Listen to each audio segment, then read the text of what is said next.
जी अस्सलाम वालेकुम स्टूडेंट्स। मुझे आवाज़ अब तक आ रही है, ज़रा मुझे बता दें। ओके जी।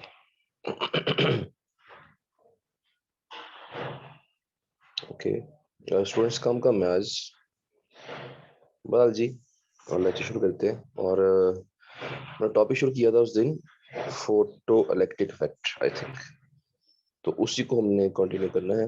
अच्छा, पिछले टॉपिक के बारे में सवाल किसी का अगर है तो मुझे बताएं, किसी का क्वेश्चन अगर है तो।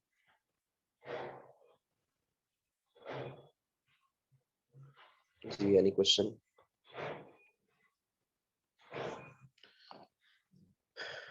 ओके जी,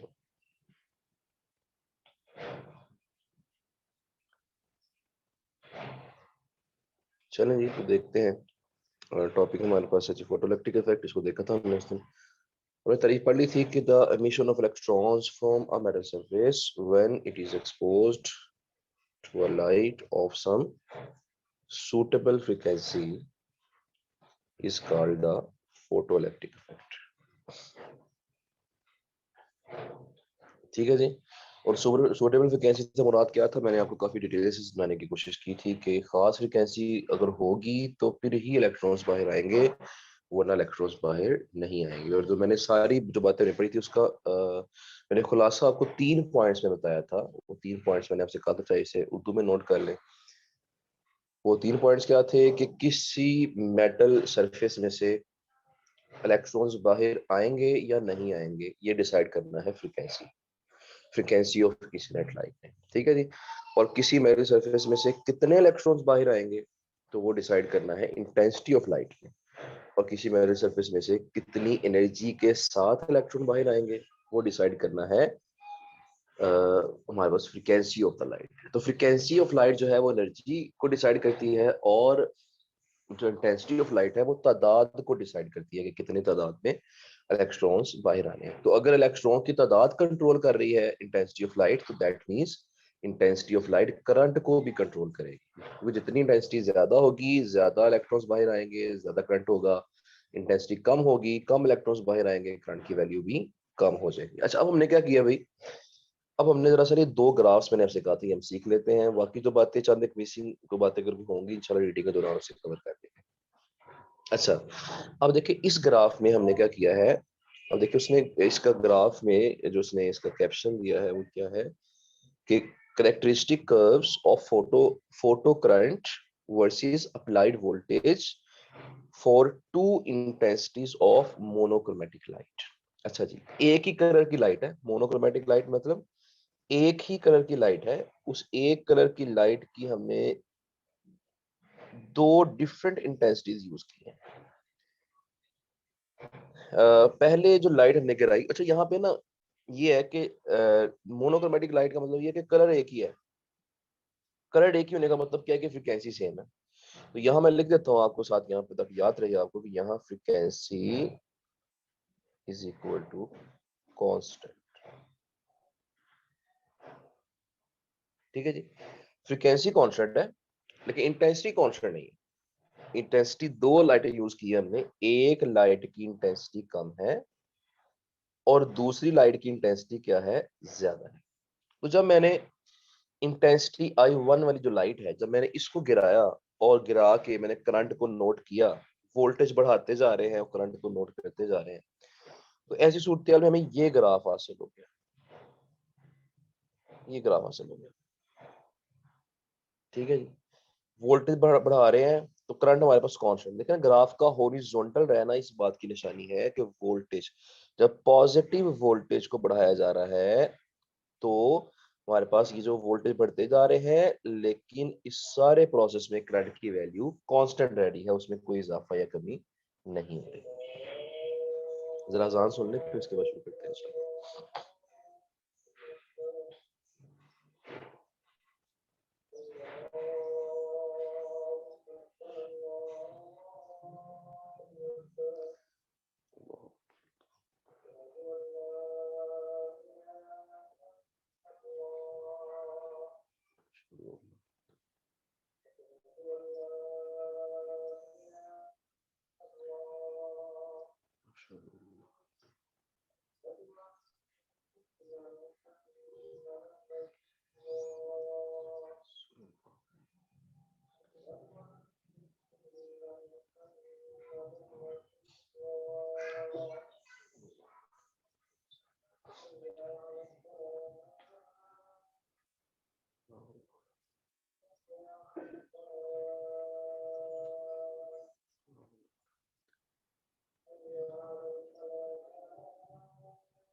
जी, तो हम बात कर रहे थे इंटेंसिटी की। इंटेंसिटी I1 पे ग्राफ ये आ गया। इंटेंसिटी जब हमने I2 की, मतलब कलर वही है, कलर फर्ज करें ब्लू कलर पहले था, ब्लू कलर की लाइट यहाँ पे है।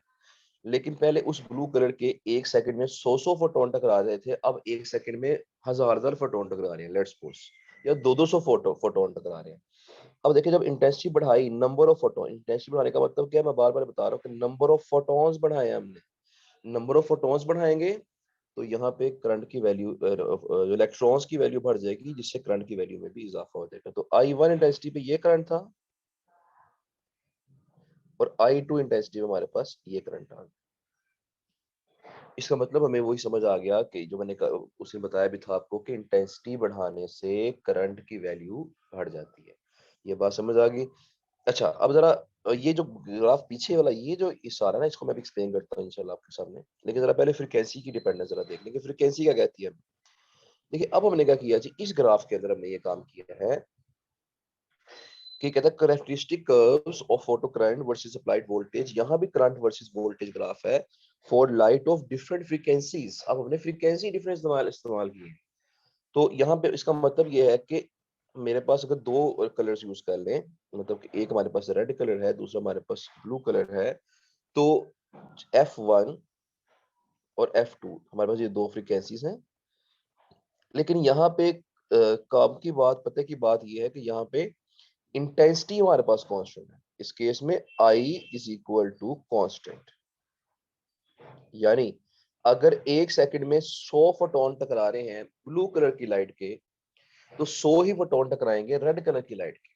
तो रेड कलर चेंज हो गया, फ्रीक्वेंसी चेंज हो गई, लेकिन इंटेंसिटी क्या है, वो सेम है। अगर इंटेंसिटी सेम, तो इसका मतलब क्या है, देखिए ग्राफ दोनों का एक ही तरह पे आ रहा है, एक ही जगह पे आ रहा है ग्राफ। इसका मतलब क्या है कि जो दोनों फ्रीक्वेंसीज हैं उनमें I1 और जो ये हमारे पास, इसे करंट कह लें आप, करंट को वैसे इंटेंसिटी को ऐसे शो किया, तो ऐसा करते हैं इसको हम करंट कह लें, करंट को ना हम शो कर लेते हैं स्मॉल आई से, करंट को हम शो कर लेते हैं स्मॉल आई से। तो small I is the current, I1 और स्मॉल I2 दोनों आपस में क्या है, ये करंट सेम है। लेकिन यहाँ क्या था, यहाँ हमारे पास I1 कम था और ये I2 क्या था, हमारे पास ज्यादा था। यहाँ करंट I2 ज्यादा था। अच्छा जी, अच्छा, अब यहाँ पे मैं समझ आ गई कि फ्रिक्वेंसी चेंज करने से करंट की वैल्यू पे फर्क नहीं पड़ेगा, करंट तो सेम ही रहेगा अगर इंटेंसिटी सेम है। अच्छा, अब ये ग्राफ को जो पीछे वाला हिस्सा, ये क्या शो कर रहा है, अब उसकी तरफ आते हैं, दोनों ग्राफ्स को इकट्ठा डिस्कस कर लेते हैं। देखिए, जब मैं ग्राफ के इस तरफ जा रहा हूँ ना, इस तरफ जा रहा हूँ, तो इसका मतलब क्या है कि मैं वोल्टेज को पॉजिटिवली बढ़ा रहा हूँ, वोल्टेज को मैं पॉजिटिवली बढ़ा रहा हूँ। जब मैं ग्राफ के इस तरफ आऊंगा तो मैं वोल्टेज को अब नेगेटिवली बढ़ाऊंगा, नेगेटिवली बढ़ाऊंगा। अब नेगेटिवली बढ़ाने से मुराद क्या है, जरा ये तवज्जो से बात सुनिएगा। देखें, ऐसा हुआ कि इलेक्ट्रॉन्स निकल आए। मैं इस ग्राफ को देख लेता हूँ, मैं इस वाले को, ये मैंने डायरेक्ट इसको लगा दिया बैटरी के साथ, लेट्स सपोज सर्किट सिंपल सा बना दिया ताकि जरा बात से समझ आ जाए।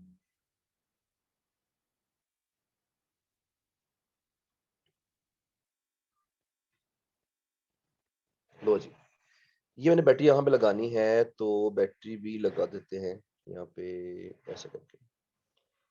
अच्छा, ये था पहले पॉजिटिव और ये था हमारे पास नेगेटिव, ये सूरत हाल थी। ठीक है जी। अच्छा, मैंने क्या किया, जब ये इलेक्ट्रॉन्स यहाँ से बाहर आना शुरू हो गए, इलेक्ट्रॉन्स बाहर आ गए, मैंने क्या किया, अभी इलेक्ट्रॉन्स बाहर निकल आए हैं, फोटोइलेक्ट्रिक इफेक्ट हो गया है, इलेक्ट्रॉन्स इस वैक्यूम स्पेस में दरमियान में पहुंच गए हैं।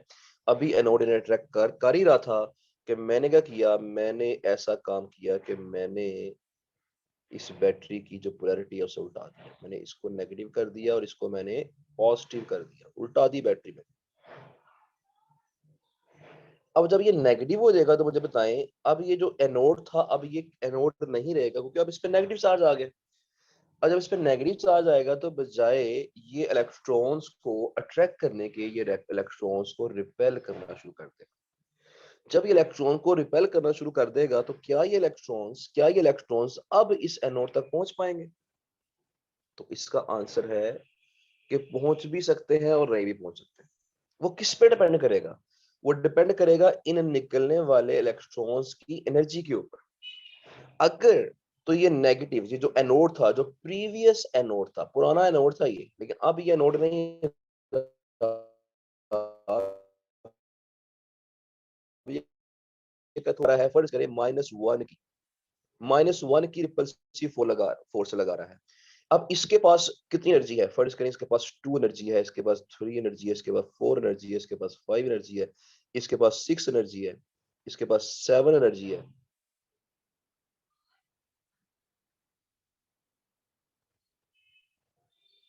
इस तरीके से कर ले, मतलब इन सबके पास डिफरेंट डिफरेंट एनर्जीज है, क्योंकि जो फोटॉन्स इलेक्ट्रॉन्स बाहर आते हैं, तो इलेक्ट्रॉन्स के पास एनर्जी सेम नहीं होती। बिकॉज होता क्या है, जरा ये भी एक्सप्लेन कर दूं आपको, कि यहाँ देख लीजिएगा कि होता यह है कि फर्ज करें मेरे पास एक मेटल सरफेस है, ठीक है जी। अब इसमें एटम मौजूद है। अब यहाँ फोटोन टकराता है, इसमें से इलेक्ट्रॉन को बाहर निकालना है उसने। तो कुछ इलेक्ट्रॉन ऐसे होते हैं जो पहले, यानी कि जब फोटोन टकराता है साथ ही बाहर आ जाते हैं, तो वो इलेक्ट्रॉन्स मैक्सिमम एनर्जी के साथ बाहर आए। अब कुछ इलेक्ट्रॉन ऐसे होते हैं, जब वो बाहर निकला, जब जब उन्होंने सरफेस से बाहर निकलना होता है ना, तो सरफेस तक पहुंचने के लिए, सरफेस से बाहर निकलने से पहले उनकी टकरें लग जाती है, इर्द गिर्द के एटमों के साथ टक्कर लग जाती है। जब वो टक्कर लगा लगा के निकलेंगे, तो हर टक्कर में एनर्जी लूज करके आएंगे। तो इसका मतलब क्या है कि वो हर टक्कर में एनर्जी लूज करेंगे, तो जब वो बाहर निकलेंगे तो उनके पास एनर्जी अपनी क्या रह जाएगी, वो कम रह जाएगी। अब देखें यहाँ पे, अगर मैं कहता हूँ, अगर मैंने कहा कि इस इलेक्ट्रॉन के पास 7 एनर्जी है, तो इसका मतलब क्या है कि ये बगैर किसी टक्कर के बाहर आ गया। इसके पास 6 एनर्जी है, इसका मतलब क्या है कि ये एक टक्कर लगा के बाहर आया था, थोड़ी सी एनर्जी लूज कर दी इसने। इसके पास 5 एनर्जी है, मतलब ये 2 टक्करें मार के बाहर आया है, 2 दफा एनर्जी लूज किया है इसने, एनर्जी थोड़ी कम रह गई है। इसके पास 4 एनर्जी है, ये 3 टक्करें मार के आया है, ये 4 टक्करें मार के आया है, ये 5 टक्करें मार के आया है। जितनी टक्करें ज्यादा मार के आएंगे, उतना ही एनर्जी लूज करके आएंगे, और इस खाली जगह पे पहुंच के उनकी एनर्जी उतनी ही कम हो जाएगी। तो बताने का मकसद यहाँ पे ये था कि जितने भी इलेक्ट्रॉन्स बाहर आ रहे हैं, सबकी एनर्जी सेम हो ये जरूरी नहीं होता। किसी की एनर्जी ज्यादा भी हो सकती है, किसी की एनर्जी कम भी हो सकती है। अच्छा, अब क्या हुआ? अब यहाँ पे हुआ है कि इसकी जो रिपल्शन थी कितनी थी, -1। इसके पास एनर्जी क्या है, 2। अब ये जो -1 है, इस 2 को रोकने के लिए काफी नहीं है। तो अगर ये 2 को रोकने के लिए काफी नहीं है, तो डेफिनेटली ना तो 3 को रोक सकता है, ना 4 को, ना 5 को, ना 6 को, ना 7 को। तो सारे इलेक्ट्रॉन्स बड़े एनर्जेटिक हैं, वो इस रिपल्शन के बावजूद भी यहाँ पहुंच जाएंगे और फ्लो कर जाएंगे, सर्किट में फ्लो कर देंगे, जबरदस्ती फ्लो कर देंगे, बिकॉज उनके पास एनर्जी बड़ी ज्यादा है। लेकिन जब मैं इसको पोटेंशियल को, बैटरी को बढ़वा के थोड़ा सा -2 करता हूँ पोटेंशियल, फर्ज करें मैंने इसका बैटरी का पोटेंशियल -2 कर दिया, मैंने नेगेटिव वोल्टेज बढ़ा दिए, तो क्या हुआ? अब ये -2 इस 2 को रोकने के लिए काफी हो गया। देखिए, पहले 7 इलेक्ट्रॉन्स पहुंचे थे, मैंने जब इसको -2 किया, तो अब क्या होगा? अब यहाँ 7 की बजाय 6 इलेक्ट्रॉन्स पहुंचेंगे, क्योंकि जो ये वाला था, कौन सा वाला था, ऐसे कर लेते हैं, जो ये वाला था, जो ये था, ये तो रुक गया, अब बाकी 6 पहुंच गए। मतलब कि करंट थोड़ा कम हो गया। मैंने नेगेटिव पोटेंशियल को -3 कर दिया, -3 किया, तो अब क्या होगा? अब ये 3 वाले को भी रोक लेगा, 2 वाले को भी रोक लेगा, 3 वाले को भी रोक लेगा। अब 2 इलेक्ट्रॉन रुक गए हैं। अब कितने बाकी वहां पहुंचेंगे? अब बाकी जो है वो क्या था जी, टोटल 6 थे ना, 6 में से 2 रुके, बाकी 4 बाकी पहुंचेंगे, 4 पहुंचेंगे, करंट की वैल्यू और कम होगी। मैंने इसे -4 कर दिया, -4 करूंगा, मैं इसे -4 करूंगा, तो क्या होगा? -4 करने से 2 वाला भी रुक रहा है, 3 वाला भी रुक रहा है, और 4 वाला भी रुक जाएगा। अब सिर्फ ये 5, 6 और 7 वाले जाके वहां फ्लो कर सके। तो बताने का मकसद ये है, जैसे हम ये नेगेटिव पोटेंशियल को बढ़ाते जाएंगे, करंट की वैल्यू रफ्ता रफ्ता आहिस्ता आहिस्ता कम होती जाएगी। और ये जो फिनोमिना है, ये यहाँ पे देखें ग्राफ में उसने शो भी करवा दिया है कि जब हम नेगेटिव पोटेंशियल की तरफ जा रहे हैं, इस तरफ जब हम जा रहे हैं, ये नेगेटिव पोटेंशियल है, जब हम इस तरफ जा रहे हैं तो ग्राफ नीचे आ रहा है, दोनों ग्राफ नीचे आ रहे हैं, ये ग्राफ भी नीचे आ रहा है और ये ग्राफ नीचे आ रहा है, दोनों ग्राफ नीचे आ रहे हैं। तो ग्राफ का नीचे आने का मतलब ये है कि करंट की वैल्यू कम हो रही है, तो नेगेटिव वोल्टेज बढ़ाते जाएंगे, लेफ्ट साइड पे जाते जाएंगे तो ग्राफ नीचे आता जाएगा, तो करंट की वैल्यू कम होती जाएगी। और देखिए यहां पहुंच के दोनों करंट क्या हो चुके हैं, वो जीरो हो चुके हैं, दोनों करंट जीरो हो चुके हैं।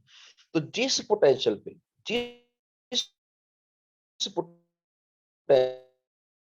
पे, जिस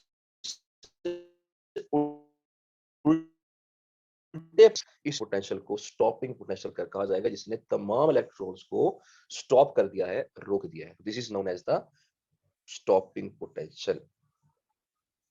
अच्छा जी, तो this is known as stopping potential. अब देखें यहाँ पे हुआ क्या है, हुआ ये है इंटेंसिटीज चाहे डिफरेंट डिफरेंट थी, इंटेंसिटी डिफरेंट डिफरेंट थी, करंट डिफरेंट डिफरेंट था, लेकिन दोनों का स्टॉपिंग पोटेंशियल क्या है, वो सेम है। दोनों का स्टॉपिंग पोटेंशियल सेम है। स्टॉपिंग पोटेंशियल किस पे डिपेंड कर रहा है, देखें,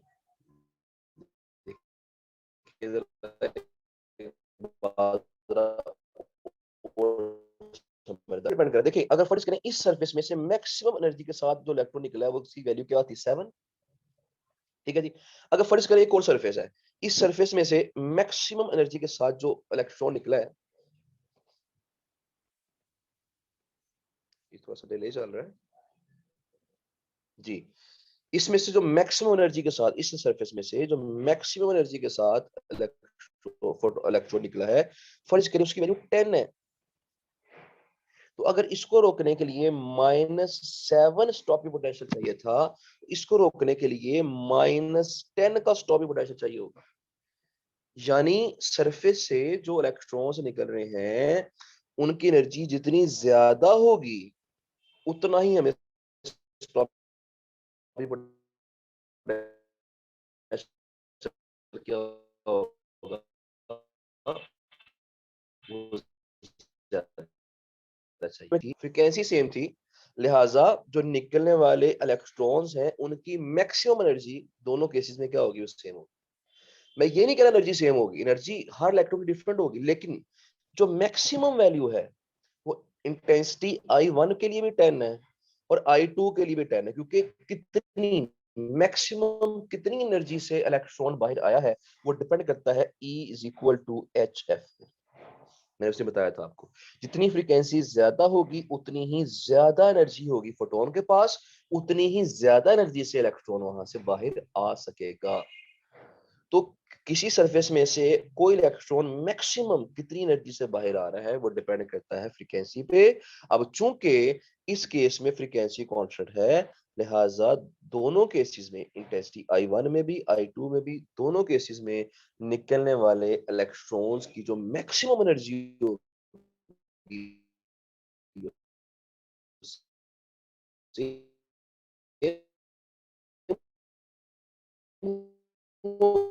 होगी, यानी स्टॉपिंग पोटेंशियल की वैल्यू क्या होगी, वो सेम होगी। इसका मतलब ये हुआ कि स्टॉपिंग पोटेंशियल जो है वो इंटेंसिटी पे डिपेंड नहीं करता। इंटेंसिटी चाहे कम है चाहे ज्यादा है, करंट बढ़ेगा, करंट कम ज्यादा होगा, लेकिन स्टॉपिंग पोटेंशियल की वैल्यू सेम रहेगी। अच्छा, अब जब मैं नीचे ग्राफ की तरफ आता हूँ, देखिए यहाँ क्या हुआ था, यहाँ ये हुआ था कि यहाँ पे फ्रीक्वेंसी डिफरेंट थी। तो देखें एक ग्राफ कुछ ऐसे आ रहा है और दूसरा ग्राफ कुछ ऐसे आ रहा है। एक का स्टॉपिंग पोटेंशियल इतना है और दूसरे का स्टॉपिंग पोटेंशियल इतना है। एक का स्टॉपिंग पोटेंशियल कम, दूसरे का स्टॉपिंग पोटेंशियल ज्यादा। क्यों? क्योंकि जिसकी फ्रीक्वेंसी कम थी उसके निकाले गए इलेक्ट्रॉन्स के पास मैक्सिमम एनर्जी भी कम थी। उन्हें रोकना भी आसान था, लिहाजा उनको रोकने के लिए कम पोटेंशियल चाहिए था। और जिनकी फ्रीक्वेंसी ज्यादा थी जिस लाइट की, उस फ्रीक्वेंसी ने जो इलेक्ट्रॉन निकाले, उनके पास मैक्सिमम एनर्जी भी क्या थी, F1 के मुकाबले में ज्यादा होगी। F2 के निकाले गए इलेक्ट्रॉन्स के पास एनर्जी ज्यादा है, तो उनको रोकने के लिए पोटेंशियल भी क्या चाहिए होगा, वो ज्यादा चाहिए होगा। लिहाजा F2 के लिए स्टॉपिंग पोटेंशियल ज्यादा है और F2 F1 के लिए स्टॉपिंग पोटेंशियल की वैल्यू कम है। यानी स्टॉपिंग पोटेंशियल किस पे डिपेंड करेगा, वो इंटेंसिटी पे डिपेंड नहीं करेगा, बल्कि वो डिपेंड करेगा फ्रीक्वेंसी पे।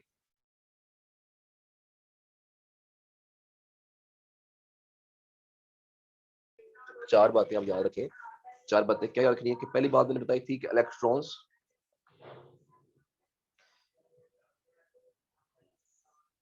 रेडी वाले की बात सुन लें। चलें जी, बहरहाल तो किसी सरफेस में से कितने इलेक्ट्रॉन्स बाहर आ रहे हैं वो डिपेंड करेगा इंटेंसिटी पे। ये इंटेंसिटी पे डिपेंड करेगा। करंट किस पे डिपेंड करेगा, इंटेंसिटी पे। पांच चीजें कर लेते हैं ताकि समराइज हम कर लें सारी बात को। नंबर ऑफ इलेक्ट्रॉन किस पे डिपेंड करेंगे, हमने कहा इंटेंसिटी ऑफ लाइट पे। करंट की वैल्यू किस पे डिपेंड करेगी, हम कहेंगे इंटेंसिटी ऑफ लाइट पे। निकलने वाले इलेक्ट्रॉन्स की एनर्जी किस पे डिपेंड करेगी, फ्रीक्वेंसी ऑफ लाइट।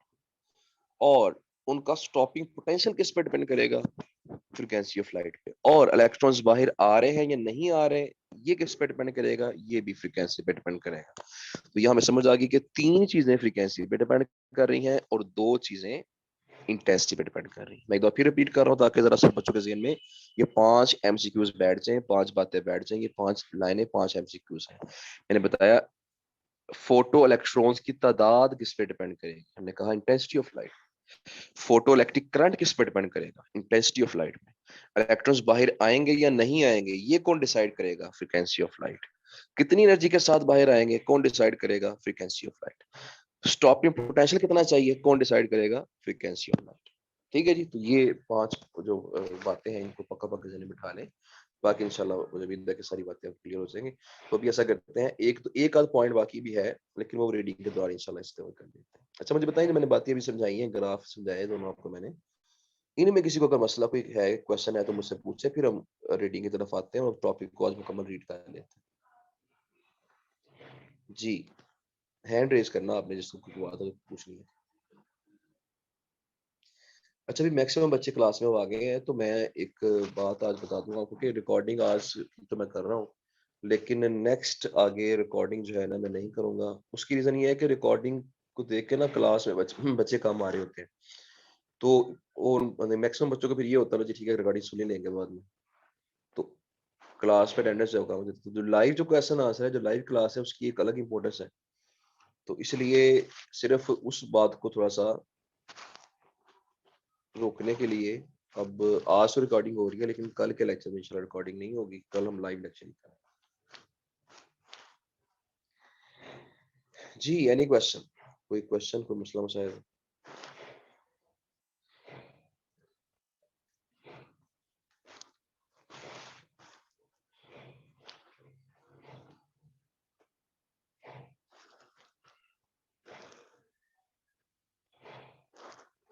हाँ जी उस्मान, मुझे बताए जरा कि क्लियर होगी बात सारी आपको। अस्सलाम वालेकुम सर। वालेकुम अस्सलाम। सर ये वो जो ये चीज़ है ना, इसकी समझ नहीं लगी, जो फ्रीक्वेंसी का पर जो आवाज ग्राफ है बहुत ना कम ये। आ रही है। सर मैंने कहा जो फ्रीक्वेंसी का ग्राफ है ना, इसकी हम्म। थोड़ी सी यहाँ से समझ नहीं लगी। जहाँ पे दो पॉइंट, जो फर्स्ट ग्राफ है जिसके अंदर हमने करंट को एक जैसा रखा था, लेकिन जो दूसरा वाला है उसके अंदर जो फ्रीक्वेंसी की वैल्यू चेंज हुई है ना, अंदाज पे आके ग्राफ अलग हो गया दोनों का, F1 का और F2 का, जिसमें लिखा है कि F2 ज़्यादा है F1 से। ये थोड़ा एक बार रिपीट हाँ कर जी, दें। चले मैं उसको रिपीट कर जी। और कोई किसी को मसला हो भाई, मैं तो क्वेश्चन सारे बताया ताकि इसको रिपीट करके ना एक दफा इसको क्लियर कर दें सारे।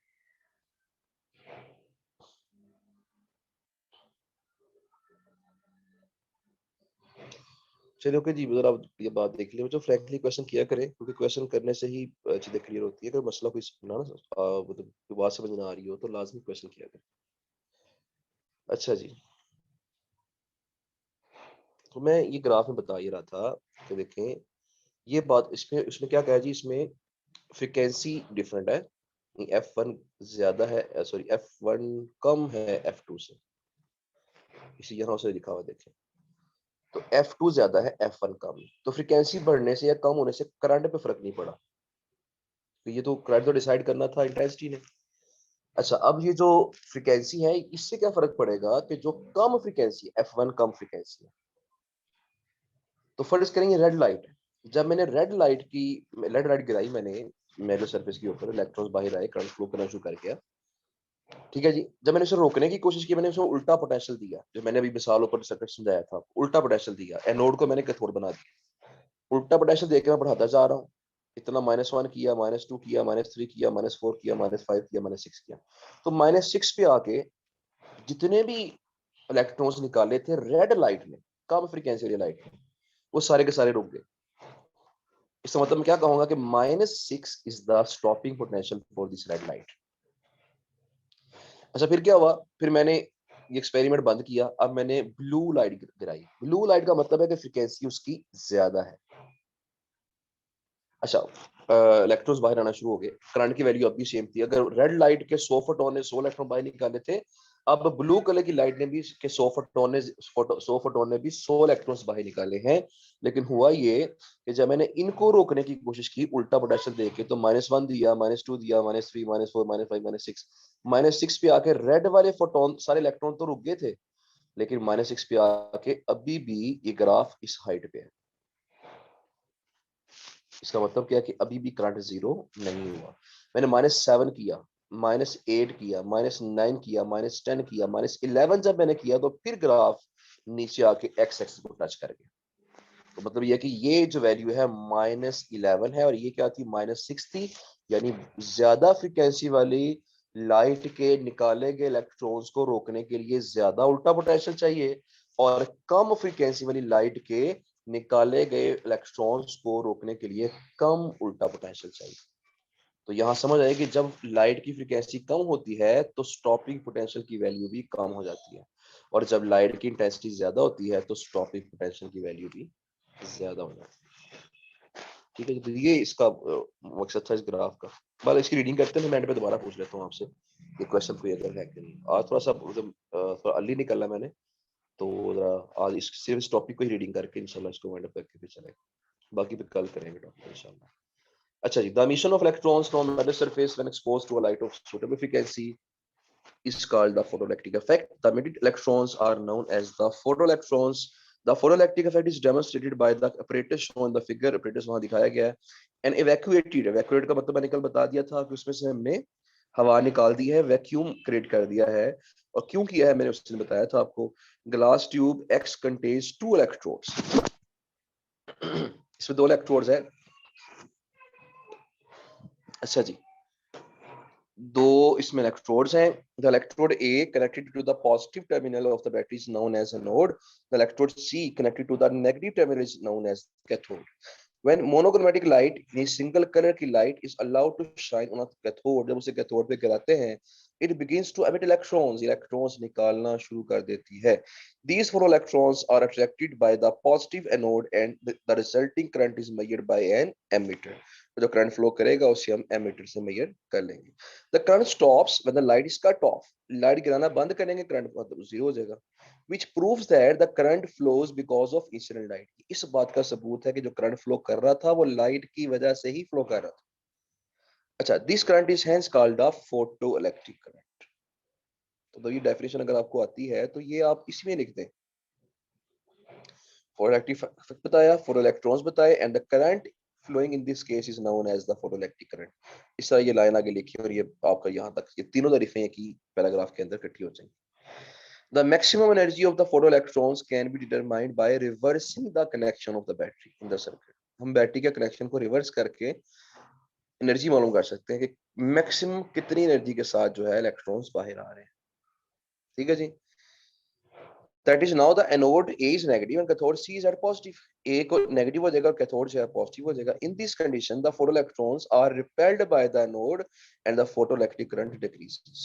मैंने भी जो आज बात बताई है कि जब वो रिपेल करेगा तो करंट कम होना शुरू हो जाएगा। करंट यकदम जीरो नहीं होगा, बिकॉज मैंने बताया ना कि डिफरेंट एनर्जी के साथ इलेक्ट्रॉन बाहर आ रहे हैं। तो वो शुरू में एक दो को रोक लेगा, बाकी को नहीं रोक पाएगा, तो करंट कम हो जाएगा लेकिन ये कि जीरो नहीं होगा। If the potential is made more and more negative, अगर उससे से ज्यादा नेगेटिव करते जाएं at a certain value called the stopping potential V naught, the current becomes zero. Even the electrons of the maximum energy are not able to reach the collector plate. वो maximum energy वाले electrons भी collector plate तक नहीं पहुंच पा रहे। The maximum energy of photoelectron is thus. अच्छा, ये जो ये stopping potential की definition है, इसको याद कर लीजिएगा।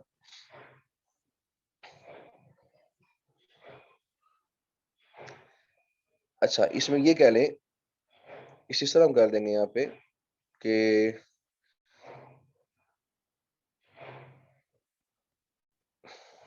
जी यहाँ से ना, if the potential is made more and more negative at a certain value called stopping potential, तो हम इसी तरह कह देंगे if after reversing the polarities of anode and cathode, if the negative potential is increased more and more, then at a certain value current becomes zero, and this certain value is known as the stopping potential. इस तरह की बात कर देंगे, मैं आपको and पे लिखवा देता हूँ।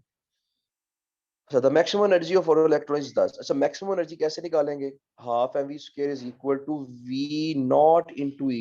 v नॉट क्या है? ये स्टॉपिंग पोटेंशियल है। तो जितना हमें पोटेंशियल रोकने के लिए लगा है, वो पोटेंशियल को मल्टीप्लाई कर दें इलेक्ट्रॉन के चार्ज के साथ, हमारे पास उस निकलने वाले इलेक्ट्रॉन की जो मैक्सिमम एनर्जी है वो हासिल हो जाएगी।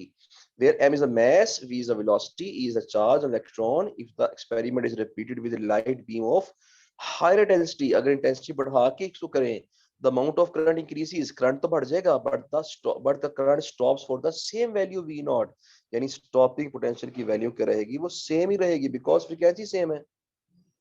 अभी मैंने बात पढ़ी है वाली। The figure 19.5 shows two curves of photoelectric current as a function of potential where I2 is greater than I1. I2 बड़ा है I1 से, तो करंट I2 जो करंट है, दूसरा करंट पहले करंट से बड़ा होगा, लेकिन स्टॉपिंग पोटेंशियल दोनों के लिए सेम होगा। If however the intensity is kept constant, intensity constant रख के an experiment is performed with the two different frequencies of incident light, we obtain the curves shown in the figure 19.6। हमें ये curve मिल जाएंगे, ये वाली, ये graph में हासिल हो जाएगा।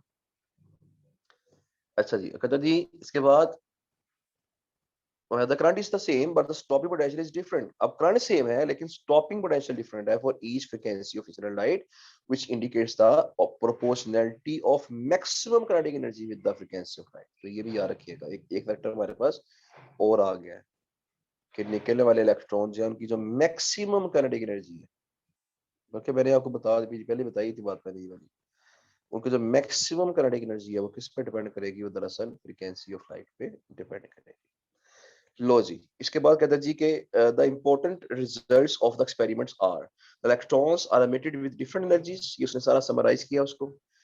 different energies, the maximum energy of photoelectrons depends on the particular metal surface and the frequency of incident light। अच्छा, अब देखिए कितनी एनर्जी से इलेक्ट्रॉन बाहर आ रहे हैं, ये फ्रीक्वेंसी पे भी डिपेंड करेगा और सरफेस पे भी डिपेंड करेगा ना। ये मैंने उस दिन आपको बताया था। देखिए ना, अगर तो एक सरफेस है, इस सरफेस की जो आयनाइजेशन एनर्जी है वो 10 है, इस सरफेस की आयनाइजेशन एनर्जी 20 है। अगर मैं इस पे मैं 25 वाला फोटोन गिराता हूँ, यहां से इलेक्ट्रॉन बाहर आएगा कितनी एनर्जी के साथ? 25 माइनस 10, आंसर आ गया 15। तो यहाँ 15 के साथ बाहर आएगा। और अगर मैं यहाँ पे गिराता हूँ 25 वाला फोटोन, तो टकराएगा और यहाँ से इलेक्ट्रॉन बाहर आएगा, लेकिन कितनी एनर्जी के साथ? 5 के साथ। उसकी रीजन क्या है कि इसको निकालने के लिए 20 चाहिए थी, इसमें से निकालने के लिए 10 चाहिए थी। तो फ्रीक्वेंसी चाहे हमने सेम रखी है, लेकिन मेटल सरफेस बदलने से निकलने वाले इलेक्ट्रॉन की एनर्जी बदल गई है। इसका मतलब ये हुआ कि निकलने वाले इलेक्ट्रॉन की एनर्जी डिपेंड करेगी फ्रीक्वेंसी के ऊपर भी, और डिपेंड करेगी किसके ऊपर? पर्टिकुलर मेटल सरफेस के ऊपर, कि वो सरफेस कौन सी है। There is a minimum frequency below which no electrons are emitted, however intense the light may be। जितनी मर्जी इंटेंसिटी बढ़ा दें, अगर फ्रीक्वेंसी एक खास हद से कम है तो इलेक्ट्रॉन्स बाहर नहीं आएंगे। This threshold frequency F not varies from metal to metal. और ये थ्रेशोल्ड फ्रीक्वेंसी क्या होती है? ये मेटल टू मेटल वेरी करती है, किसी के लिए ज्यादा होती है, किसी के लिए कम होती है। इलेक्ट्रॉन्स आर इमिटेड इंस्टेंटेनियसली, वो अचानक बाहर आते हैं। The intensity of light it determines only their number, intensity से हमें उनकी तादाद बताती है कि 2 बाहर आएंगे, 3 बाहर आएंगे, जितने फोटॉन्स टकराएंगे उतने इलेक्ट्रॉन्स बाहर आएंगे।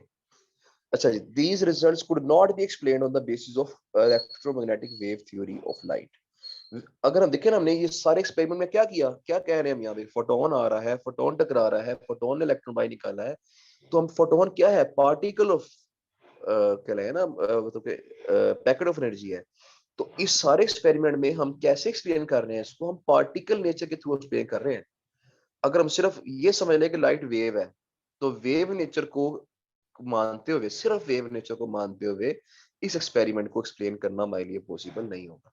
तो पार्टिकल नेचर सपोज करेंगे तो फिर ये एक्सप्लेन होगा, वरना ये एक्सप्लेन नहीं होगा। इसलिए उसने कहा these results could not be explained on the basis of electromagnetic wave theory of light. According to this theory, increasing the intensity of incident light should increase the kinetic energy of emitted electrons, which contradicts the experimental result. पुरानी theory क्या कहती है, wave theory कहती है intensity बढ़ने से kinetic energy बढ़नी चाहिए। लेकिन आज हमने क्या देखा, इंटेंसिटी बढ़ने से एनर्जी नहीं बढ़ती, फ्रीक्वेंसी बढ़ने से एनर्जी बढ़ती है। The classical theory cannot also explain the threshold frequency of light. तो जो क्लासिकल थ्योरी है वो थ्रेशोल्ड फ्रीक्वेंसी को भी एक्सप्लेन करने में नाकाम रही। इसलिए हम ये कहेंगे कि जो फोटो इलेक्ट्रिक इफेक्ट है दरअसल रिप्रेजेंट करता है पार्टिकल नेचर ऑफ, ये कह लें कि एंडोर्स करता है हमारी उस स्टेटमेंट को जिसमें हमने कहा था कि ये लाइट की डुअल नेचर होती है, वेव नेचर भी होती है और पार्टिकल नेचर भी होती है। तो हमने इस एक्सपेरिमेंट में दोनों नेचर्स को डिस्कस करके एक्सप्लेन किया है। ओके जी, तो बाकी जो explanation on the basis of quantum theory है और आगे फोटो सेल है, ये दोनों फिर टॉपिक इंशाल्लाह कल करेंगे। ठीक है जी, आज थोड़ा जल्दी जाना पड़ेगा मुझे, तो क्वेश्चन किसी का अगर है तो 1-2 मिनट के अंदर मुझसे पूछ लें, ताकि ये बातें जो मैंने पढ़ी हैं वो क्लियर हो जाए आपकी। जी, एनी क्वेश्चन?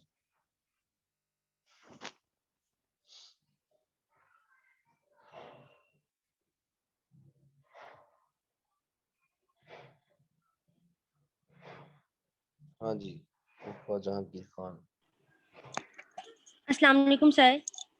वालेकुम अस्सलाम। सर मैंने एक एमसीक्यू पूछना था आपसे, ये टेस्ट में आया था। शाबाश। और मुझे ना आता तो फिर क्या करूंगा मैं? ये सर बस फॉर्मूला बता दें कि कौन सा लगना है इसमें। जी पूछे। According to Bohr atomic model, the ratio of kinetic energy and quantized energy of hydrogen atom will be। इसमें वैल्यू बतानी है कि फॉर्मूला बताना है? रेशियो बतानी है दोनों की। नहीं, ऑप्शन में क्या था, फॉर्मूला था कि वैल्यू थी? वैल्यू लिखी भी थी 1 - 1 और ये ऐसे। सवाल था, दोबारा बताओ मुझे, क्वेश्चन क्या था? According to Bohr atomic model, the ratio of hmm, kinetic energy and quantized energy of hydrogen atom will be। Kinetic energy and quantized energy will be. तो इसको जरा देख लेते हैं बुक के ऊपर से।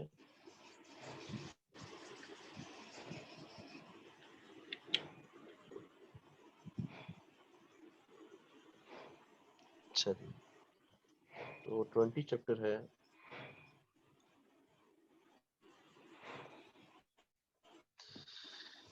अच्छा, तो यहाँ पे है जी क्वांटाइज्ड एनर्जी, ठीक है, ये उसका फॉर्मूला लिखा हुआ है क्वांटाइज्ड एनर्जी का। और जो काइनेटिक एनर्जी है वो इधर कहीं दी होगी मेरे ख्याल में। क्वांटाइज्ड एनर्जी यहाँ से निकाल सकते हैं फॉर्मूला इसका। काइनेटिक एनर्जी हमारे पास आई थी, यहाँ से निकाली थी हमने। हाँ, ये थी जी काइनेटिक एनर्जी, और ये हमारे पास है जी क्वांटाइज्ड एनर्जी।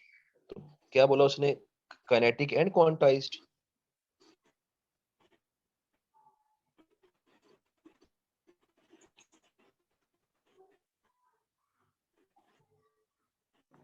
आवाज नहीं आ रही मुझे। दोनों की। नहीं, पहले क्या बोला, रेशो पूछी है ना, तो पहले किसका नाम बोला हुआ है?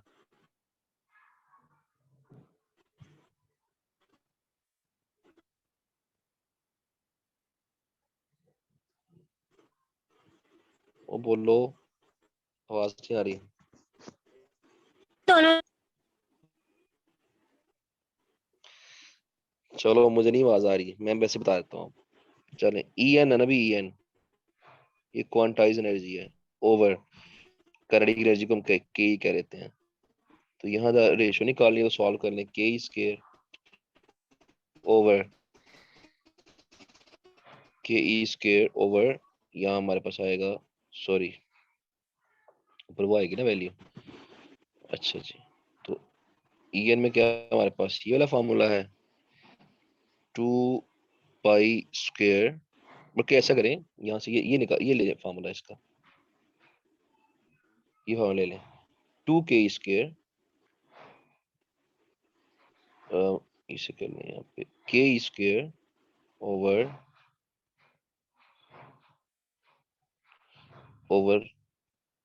2 आर एन, अकॉर्डिंग जी हमारे पास क्या थी, K E square over 2 R N. ये क्या बन जाएगा, ये तो कट के आंसर का -1 आ जाएगा। ऑप्शन क्या थी?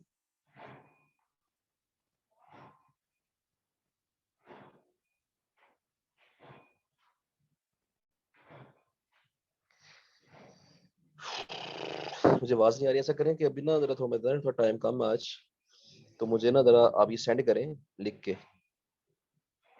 माइक ही बंद कर दिया होगा। सर 1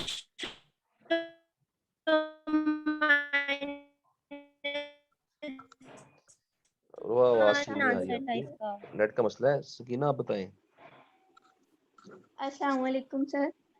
वालेकुम सलाम जी। सर इसका आंसर 1:-1 आता है। मतलब ऑप्शन क्या क्या थी? 1:-1, 1:-2 और 1:3 था। तो सॉल्व करने से 1:-1 ही आ रहा है। हाँ मतलब माइनस कॉमन आ जाएगा ना, मतलब माइनस तो चाहे नीचे माइनस लगाएं ऊपर माइनस लगाएं एक ही बात है। क्योंकि तो -1/1 है। एनर्जी माइनस में है और काइनेटिक एनर्जी पॉजिटिव है। ठीक है, सही। चलो ठीक है, ये मैंने भी बताया वही आंसर है इसका। और वो क्लियर हो गई बात आपको? मुझे वैसे आपकी बात नहीं थी आ रही।